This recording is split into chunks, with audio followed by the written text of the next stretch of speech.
Obrigado, Pico, e obrigado a todos. Na verdade, é sempre um prazer participar dos eventos que vocês do Enastic promove. Bom, o tema que me foi colocado foi segurança da informação nos tempos de pandemia.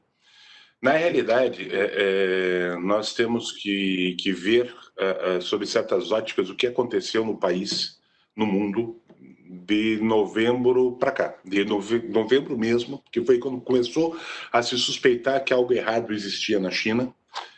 E em 16 de março, uma segunda-feira,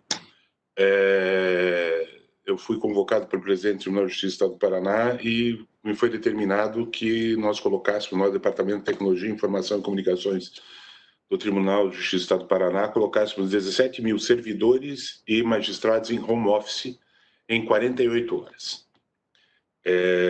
Isso foi uma demonstração de que nós não fomos e não estávamos preparados para entender que nós não temos o domínio do mundo como nós, na arrogância típica do ser humano, gostávamos de pensar. Porque, na verdade, o que aconteceu foi isso. O mundo, a partir do mês de março, fevereiro na Europa, março no Brasil, mudou por completo. E o primeiro desafio que o que os americanos chamam de Law Enforcement Agency tinham era como trabalhar num ambiente absolutamente digital. Como fazer isso? E mais, em realidades diferentes, porque dos 27 estados da federação, mais o Distrito Federal, além dos judiciários federais, das 5 regiões, a Justiça do Trabalho, a Justiça Militar e a Justiça Eleitoral, têm realidades profundamente diferentes. Então, nós temos tribunais que eram totalmente digitais, como é o caso do Paraná, que na área criminal, do inquérito até o acórdão, é totalmente digital, na área civil mais ainda, e até há mais tempo. Estávamos razoavelmente preparados para isso. Mas outros estados não. Outros tribunais e próprio Ministério Público não estavam preparados. O TRF da primeira região, por exemplo, estava no processo de digitalização do seu acervo quando isso aconteceu. O TRF da quarta era um tribunal, é um tribunal totalmente digital também há muitos anos, estava preparado. O Tribunal de Justiça do Estado de São Paulo, por exemplo, tinha uma parte ainda, tem uma parte ainda e meio físico. E os ministérios públicos seguiram mais ou menos a mesma toada. Quer dizer, não existia uma uniformização da estrutura, da infraestrutura e da estrutura de acervos digitais no país inteiro. E aí surge o primeiro problema de segurança: como tratar de realidades diferentes com o mesmo problema. Um dos pontos que eu gosto de frisar é que a segurança de informação, sob qualquer ótica, ótica privada, ótica pública, empresas de pequeno porte, empresas, microempresas ou órgãos estatais de grande vulto, como é o caso do Ministério Público, como é o caso do Poder Judiciário, como é o caso das defensorias, tem dois problemas de segurança. Um é que eu chamo de outside wall, né, do lado de lá da parede, né, da muralha, né, e inside wall, né, lado de dentro da muralha, o usuário externo e o usuário interno. Com relação ao usuário externo, ou seja, a segurança da informação em que os nossos data centers detêm, nossos bancos de dados detêm, de ataques externos, e o termo é esse, ataque strike mesmo, esse é o termo, depende de infraestrutura. Depende basicamente de infraestrutura de tecnologia de informação, data center. E uma firewall, como diz um amigo meu, parruda. Uma firewall capaz de deter um ataque externo. Uma firewall com defesa em camada 7, tem uma série de requisitos técnicos com relação a isso. E isso é caro. Isso é caro. Isso é um equipamento muito caro. Eu me lembro que quando eu fui trocar, quando nós aqui no Paraná fomos trocar a nossa Cyber Defense, o presidente do tribunal da época olhou para minha cara, quando ele leu o número de zeros que tinham à direita, ele deu assim, um grito, tipo, cara, você tá louco? Bem assim. Mas esse é o preço da tecnologia. O que se gastava em papel e não se gasta mais, se gasta em TI. Não adianta querer ter um sistema de gerenciamento de processos de última geração, assim, altamente qualificado e altamente desenvolvido, sem ter uma infraestrutura que o suporte. Esse é uma das realidades que nos impõe o mundo moderno. Quer dizer, não tem saída.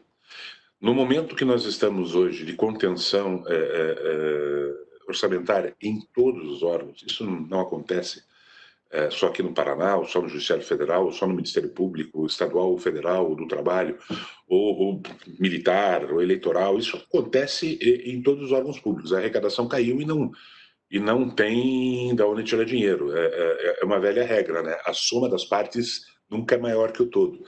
Então, nossos orçamentos são somas de partes, e esse todo nos limita. Então, a segurança de ataque externo, ou outside wall, fica limitada aos nossos orçamentos. Isso é uma realidade, nós não podemos fugir. Mas o que é mais preocupante é o que se chama de inside wall, lado de dentro da muralha, o nosso usuário interno. E aí, se nós juntarmos os problemas orçamentários de estruturação de infraestrutura e tecnologia de informação, com o usuário interno, ou seja, a conduta do usuário interno, esta conduta tem a sua relevância aumentada exponencialmente. Por quê? Eu vou dar um dado aqui do Paraná, que é um dado que eu mais ou menos domino. Nós temos, na média, de 1.200 a 1.800 tentativas de invasão externa por dia. Isso é a nossa métrica por dia. Quando isso cai muito, a gente fica preocupado, porque, será que estamos com um problema de internet, que o povo que quer nos invadir não consegue nos acessar?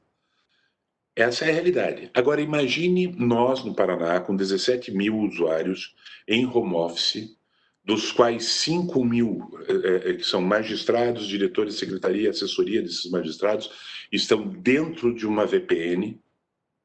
Quer dizer, agora nós estamos com quase 4.200 servidores e magistrados trabalhando dentro de uma firewall. Como a gente vai organizar isso na conduta diária dos usuários? E aí é o pulo do gato, aí é o grande problema que nós temos que prestar atenção. 17 mil servidores no Judiciário do Paraná, se 17, ou seja, 1/1000, me criar problema, tá? Eu já tenho 17 falhas de segurança interna. E essas falhas, elas são criadas assim, das formas assim mais inocentes possíveis. O carro-chefe é sempre o spam, né? Aquele e-mail que vem do tipo, parabéns, você ganhou na loteria da Nicarágua. Tem gente que acredita nisso e vai clicar. Daí vocês podem perguntar, mas, Eduardo, se vocês não têm um anti-spam? Temos sim. Temos sim. Mas a possibilidade de um passar é grande. Sabe por quê?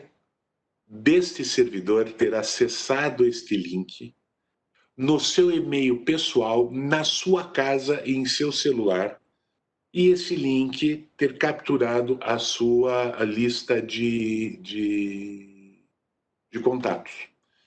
E ele abre o seu e-mail pessoal, o Gmail, Hotmail, Yahoo, o que vocês quiserem, tá? No computador do tribunal, e este não está na firewall. E alguém clica nele. Pronto, você já tem uma falha de segurança. Então, a educação do servidor, o treinamento do servidor, do magistrado, do promotor de justiça, do membro do Ministério Público, do membro da Defensoria, enfim, dos atores internos, ou seja, aqueles que trabalham dentro da paliçada, né, do lado de dentro da paliçada, é fundamental. E isso é uma questão de cultura. Isso não é uma questão de apenas atitude pessoal, é uma cultura corporativa, é uma cultura institucional. Aqui no Paraná, nós colocamos um volume de restrições bem grandes. Por exemplo, os computadores do tribunal, eu estou hoje no meu gabinete, no Tribunal de Justiça, coisa rara, normalmente estou despachando na minha casa, mas como ontem eu tinha uma série de reuniões aqui em Curitiba, acabei vindo aqui para o gabinete, mas o meu computador aqui do gabinete, eu sou supervisor-geral de tecnologia, presidente do Comitê de Governança e Tecnologia do Tribunal do Paraná, não sou administrador de máquina. Essa é uma regra. Ninguém é administrador de máquina. Magistrado não é, o diretor de secretaria não é, o estagiário não é, ninguém é. Ninguém é administrador de máquina. O presidente do Tribunal de Justiça não é administrador de máquina. O corregedor-geral não é administrador de máquina. Isto é uma regra de segurança. Isto é uma regra de segurança. Trazer o pendrive, aquela história, principalmente os estagiários, o pessoal mais jovem, hoje eles trazem o Spotify, jogam no cabo e vão escutar música. Eu acabei autorizando o Spotify para evitar que eles tragam o pendrive com as músicas que eles gostam, com playlist deles. Por quê? Porque o pendrive espetado numa máquina é uma falha de segurança. É uma falha de segurança. Então, para nós, foi mais interessante liberar o Spotify do que fazer os meninos trazerem os pendrives. É outra cultura de segurança. E aí, cada instituição tem que trabalhar essa política de segurança interna. Outro exemplo nosso aqui é que nós trabalhamos, por exemplo, com a estrutura de perfis e atributos. Então, eu sou titular, né, trabalho na 18ª Câmara Civil do Tribunal de Justiça do Paraná, que é uma Câmara especializada em direito empresarial. Empresarial, posse e propriedade são os nossos carro-chefes. Então, eu tenho o perfil de desembargador, de magistrado de segundo grau. Ponto. Esse é o meu perfil. Ou seja, o que um desembargador pode acessar, o que o magistrado pode acessar. Na verdade, não tem muita diferença. Não tem diferença entre magistrado de primeiro grau e magistrado de segundo grau. Diferença nenhuma. Mas esse é o perfil, magistrado. Mas aí tem o atributo. O que o magistrado de segundo grau, Marcelo Gobo da Ladeia, pode acessar enquanto membro da 18ª Câmara Civil, enquanto supervisor-geral de Tecnologia de Informação e Comunicações, tá? Enquanto presidente da 7ª Seção Civil, esses são os atributos que eu tenho. E essa configuração, perfil-atributo, gera um log de segurança que é, na verdade, uma relação matemática. Aliás, tecnologia de informação nada mais é que matemática. Nós, da área de humanas, né, eu costumo dizer que eu sou de humanas, mas eu consigo fazer conta de mais e de menos. Mas nós de humanas temos alguma dificuldade de entender que tecnologia de informação é cálculo. É matemática pura. Eu aprendo muito com os meninos aqui da área de TI com relação a isso. É matemática. E atributos é uma relação matemática. Isso exponencia a nossa capacidade de segurança e de rastreio de log. Todo mundo que acessa um processo tem o seu log, tanto o usuário externo como o usuário interno. Eu recebo muito pedido, por exemplo, do Ministério Público do Paraná e do Ministério Público Federal, atuando no Estado do Paraná, de log de acesso a processos do Tribunal de Justiça ou do primeiro grau. Isso também é uma política de segurança. Ou seja, você poder rastrear todos aqueles que acessaram. Na minha tela dos meus processos, eu tenho relatório de log de todos os processos sobre a minha relatoria, quem acessou, quando, a que horas e da onde. Eu tenho o IP, ou seja, eu consigo ter a localização geográfica disso. Ou seja, sob o princípio de segurança da informação, essas condutas melhoram muito a capacidade de cybersecurity das instituições. Mas é preciso sempre ter em mente que a tecnologia avança de forma muito mais rápida do que a nossa capacidade de entender este avanço. Eu costumo dizer que o operador de direito não tem a obrigação de entender de tecnologia, mas precisa entender a tecnologia. Ele não precisa saber o que é requisitos de sistema, o que é arquitetura de software. Não precisa saber isso.